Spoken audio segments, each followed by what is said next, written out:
Neighbor won't move his car for a festival, so we get a new law made to take his parking space. Here's what happened. Subscribe to Am I the Jerk on YouTube and hit the bell for notifications.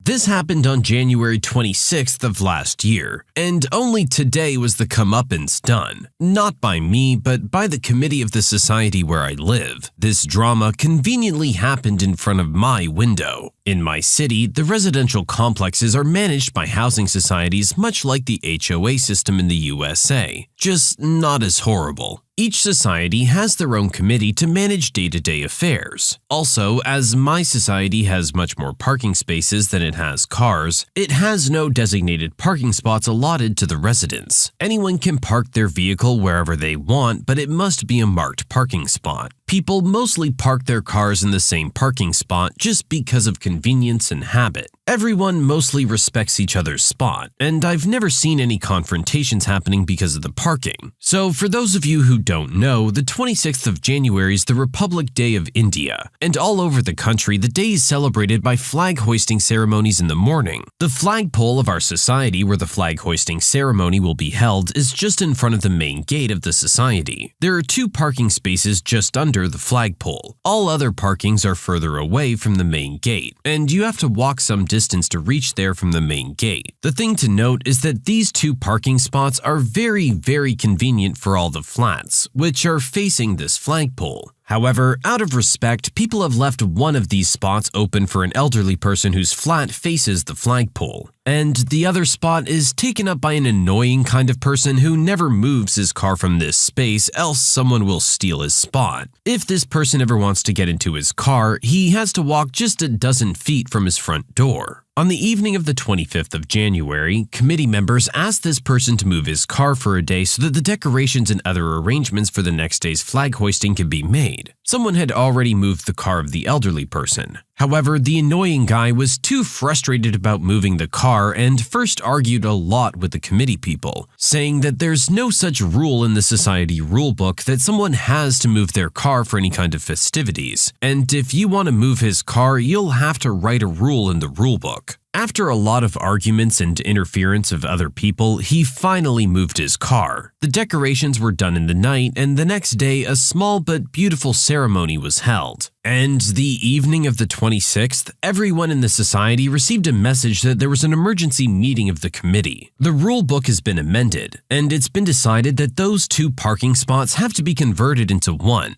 and anyone who parks in that 1 spot has to take prior permission from the society committee. As expected, only 2 people applied for that parking spot, the elderly person and the annoying guy. And today, the committee unanimously decided that the elderly person is in much more need of that convenient parking spot because of his age, and that spot has been allotted to him for 1 year. Now the annoying guy has to park his car far from his front door for at least 1 year. Pretty sure that he's not going to get the spot next year either. He's not going to like this more in the coming rainy season, as we live in Mumbai, which is notorious for its horrible monsoon rains each year. All this just because he didn't want to move his car for 1 day.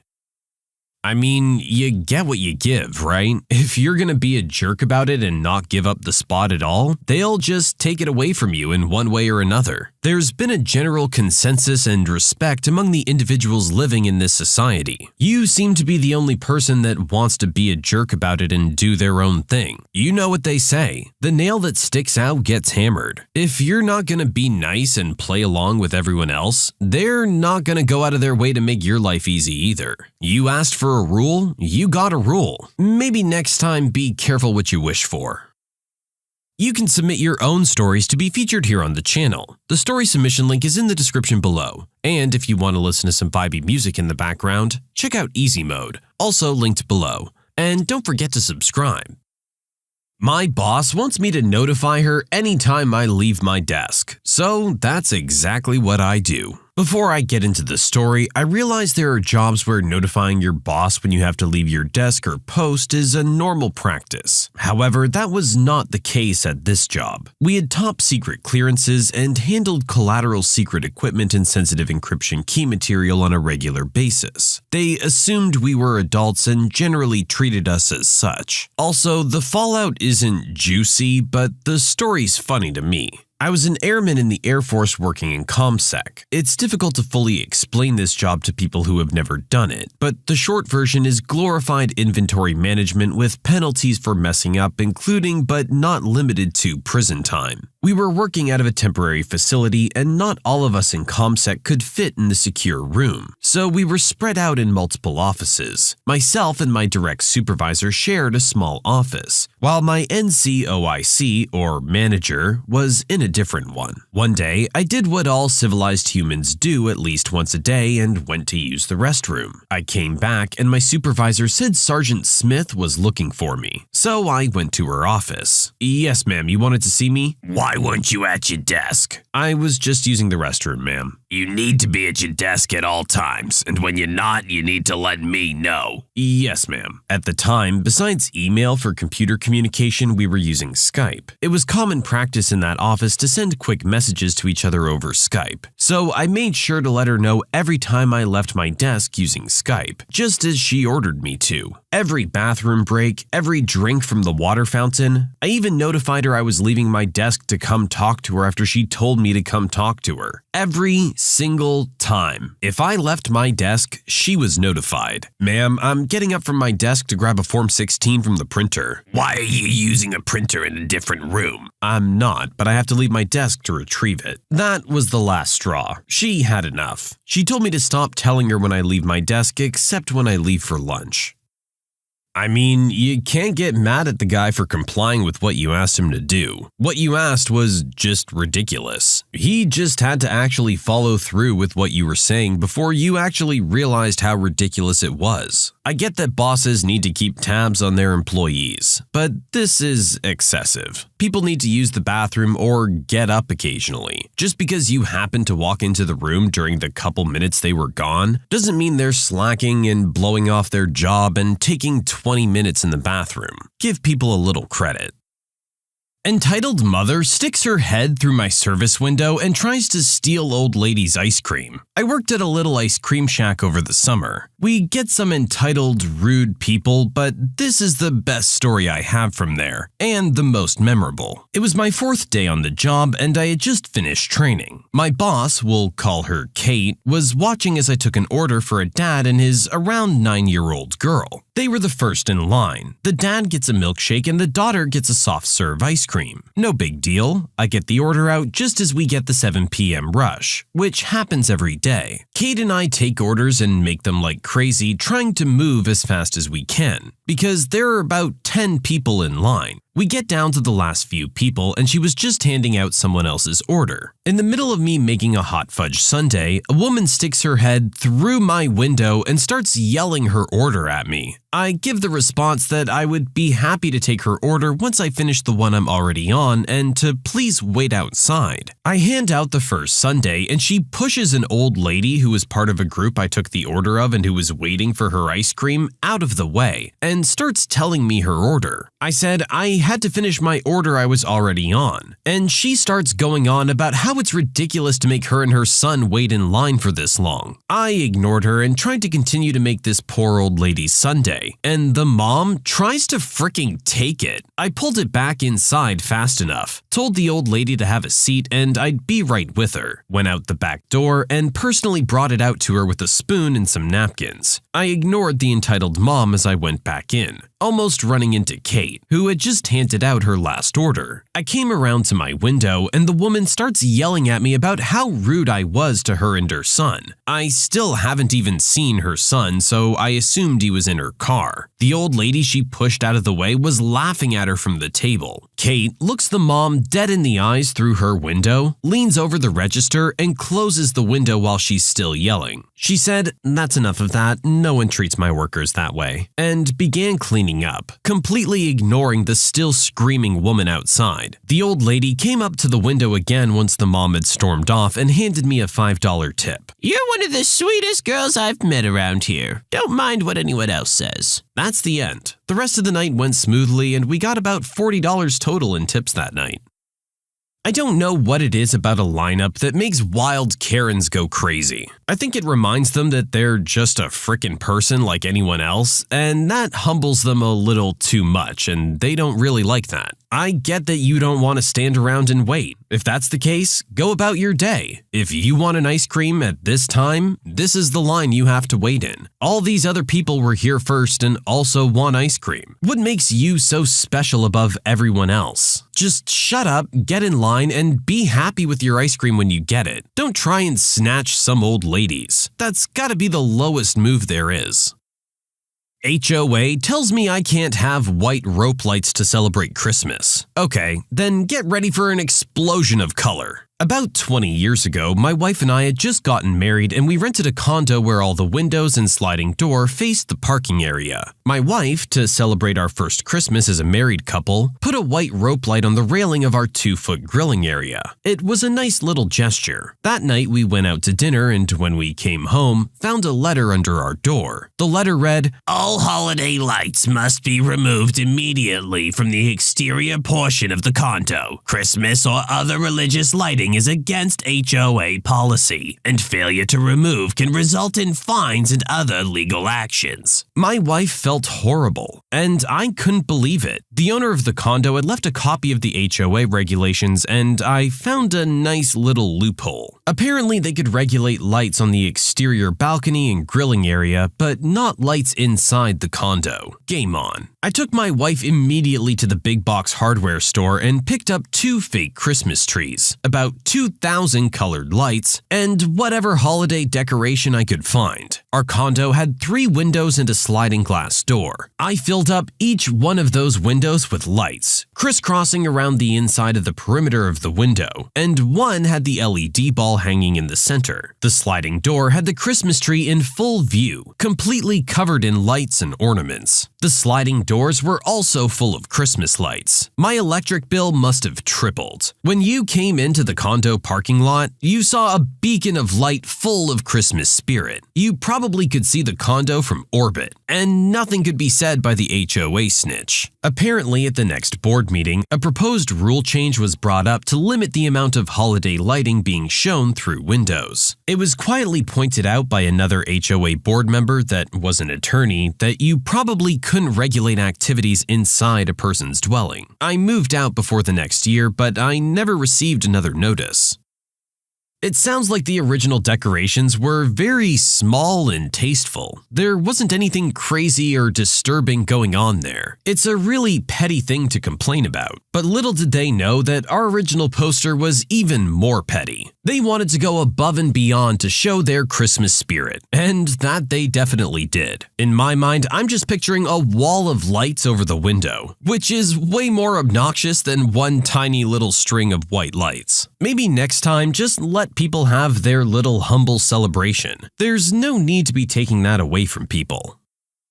I blamed my husband for not wanting to socialize during our Christmas gathering, but it turns out it was my fault. This happened this week, but I just discovered it now. So for context, my husband and I are pretty opposite when it comes to socializing. I'm super extroverted, love family gatherings, I love my in-laws, and if it were up to me, we'd all live in one giant community growing our own food and singing Kumbaya. He's very introverted and usually dislikes the holidays and family gatherings in general. He'll go for me and his parents, but he's usually super quiet and is pretty bad at faking it. He almost always says he's not feeling well in order to excuse his quietness and to try to leave early. At his parents' Christmas gathering, he was again super quiet. He complained all day he wasn't feeling well, and actually went to nap in his childhood bedroom for a few hours. His energy was 0%. When we took family photos, he could barely even muster a smile. He looked genuinely miserable. It was only us, his parents, and his brother who brought his wife and kids, so his absence was noticed. His parents seemed a little hurt, but understood. It's fine. I'm used to it. I hung out with my in-laws watching Hallmark movies and eating tons of great food. I had a blast. When we got home, he asked if I had a good time. I did, but pointed out that he has a tendency to be really avoidant during gatherings. I mentioned that he always conveniently feels under the weather and disappears to his room and leaves me to socialize alone.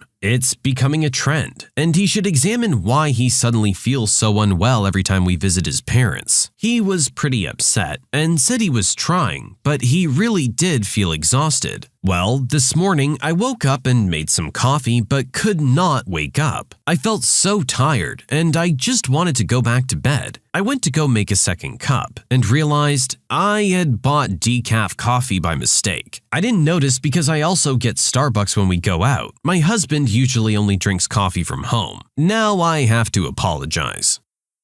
Oh, well, this one's very anti-dramatic, and I can kinda get on board with that. The guy's an introvert, so it's natural that you would assume that's what was happening, especially considering he's done this kind of stuff before. But yeah, if he's been relying on coffee to get himself up and around, then that could explain why he was so tired at the time. Honestly though, this one's pretty uneventful. No jerks, just a mistake was made. I mean, the guy could have probably toughed it out and spent some time with his family, but hey, that's I guess just how he works. A couple of jerks kept kicking us students off of our remote desktop link for the heck of it, so I made sure they suffered the consequences. So this happened last October in 2020, and I feel it's finally safe to share it. Given the situation at the time, going to campus was a no-go, so everything was online. As such, a lot of programs used for coursework, which were only on PC, needed a remote link for those of us on Macs or other devices. This link connects students to assigned desktops physically on campus through an application like Citrix. It would only allow students onto the desktops when another class was not remotely using that lab at the time, and at night when registered classes were done. The on-campus computers would show that their drives were in use, so the students who lived on campus would know that someone was remotely accessing it. Well, I was taking a course in remote sensing, which required access to very specific programs. They were only available on PC, so I, as a MacBook user, needed to use the remote link. The issue started at the start of October, when I was working on an assignment in ArcMap. I was really startled when I was suddenly kicked out, and then furious because I hadn't had the chance to save my latest input. I then went back to the web page, re-input my student credentials, and logged into a different desktop. Not 2 minutes later, I was logged out again. Rightly peeved, I emailed the professor and TAs about it and moved on to other homework. I figured it was a bug that would soon be fixed. No, it continued throughout the entire friggin' month. I ended up having to work on my remote labs between 9 p.m. and 2 a.m., as I literally was not able to work during the day without being kicked off. It was really annoying, especially since I couldn't even work during my assigned lab time. Other students started reporting this, and we'd get a lot of emails from IT, updates, patches, and things like that we had to try to install to patch this bug, and nothing worked. It was painful. I decided that enough was enough and took a train to campus after my online morning classes. If it was going to keep booting me off the remote, then I would just go in person. I completed the online health check, got to campus no problem, and made my way to the building that housed all the PCs. I went up and towards the lab that my credentials were registered to.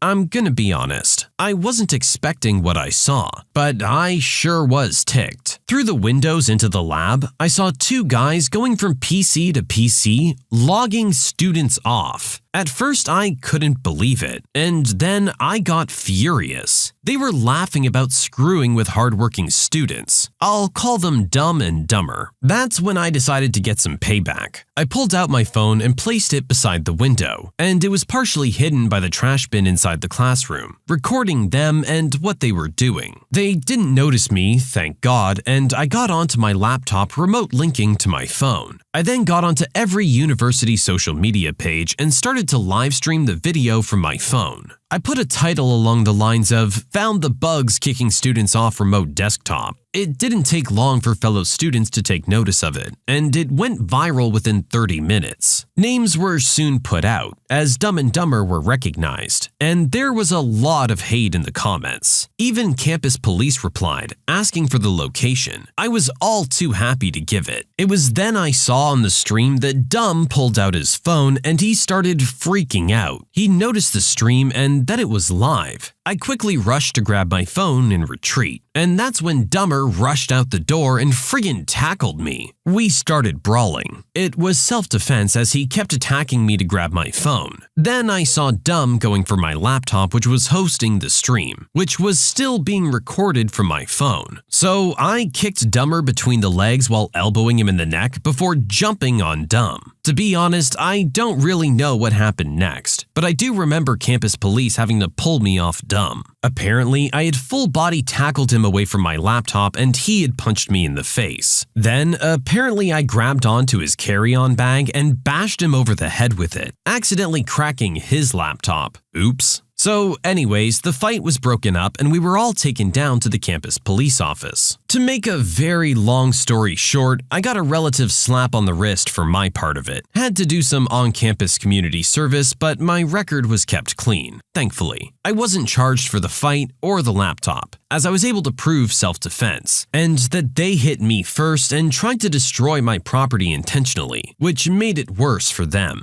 I was let off on the laptop for a technicality, as I was punched in the face and had no idea that he even had a laptop in his carry-on. As for Dumb and Dumber, I was called in to testify at each of their hearings in December. Turns out, kicking students off remote links was considered a very grave academic offense, as it was intentionally tampering with others' work. The video stream I took was a big part of the evidence against them, and CCTV proved that they had been doing it for weeks. In almost all the computer labs, they had intentionally messed with over 100 students. Adding that to attacking me and my devices, they got into pretty hot water. Now, the reason this wasn't discovered sooner was due to the fact that this remote link was new to us, and IT was still working through the bugs. I don't know exactly what happened next, as they just needed me to come in and tell them what I did and remembered. However, I did get a notification in my email in March this past year that 2 students were expelled for intentional tampering of other students' work. Can you guess who? Yup, Dumb and Dumber got the boot for their dumb actions. It gets even better though. Turns out they were here on student visas, which meant that not only were they expelled from the university with a black mark on their records, they were also given the boot from the country, and most definitely had to go back to their very disappointed parents.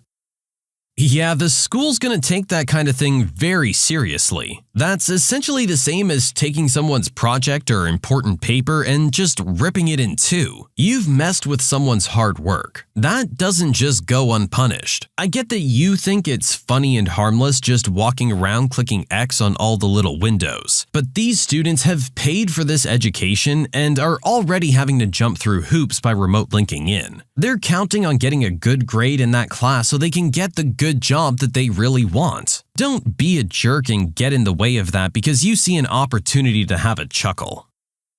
When you subscribe, make sure to hit the bell to turn on notifications. Put the playlist on in the background to finish listening to all the stories. Or if you want to listen to some vibey music in the background, check out Easy Mode. If you like Am I the Jerk, give Am I the Genius a shot. Everything linked in the description.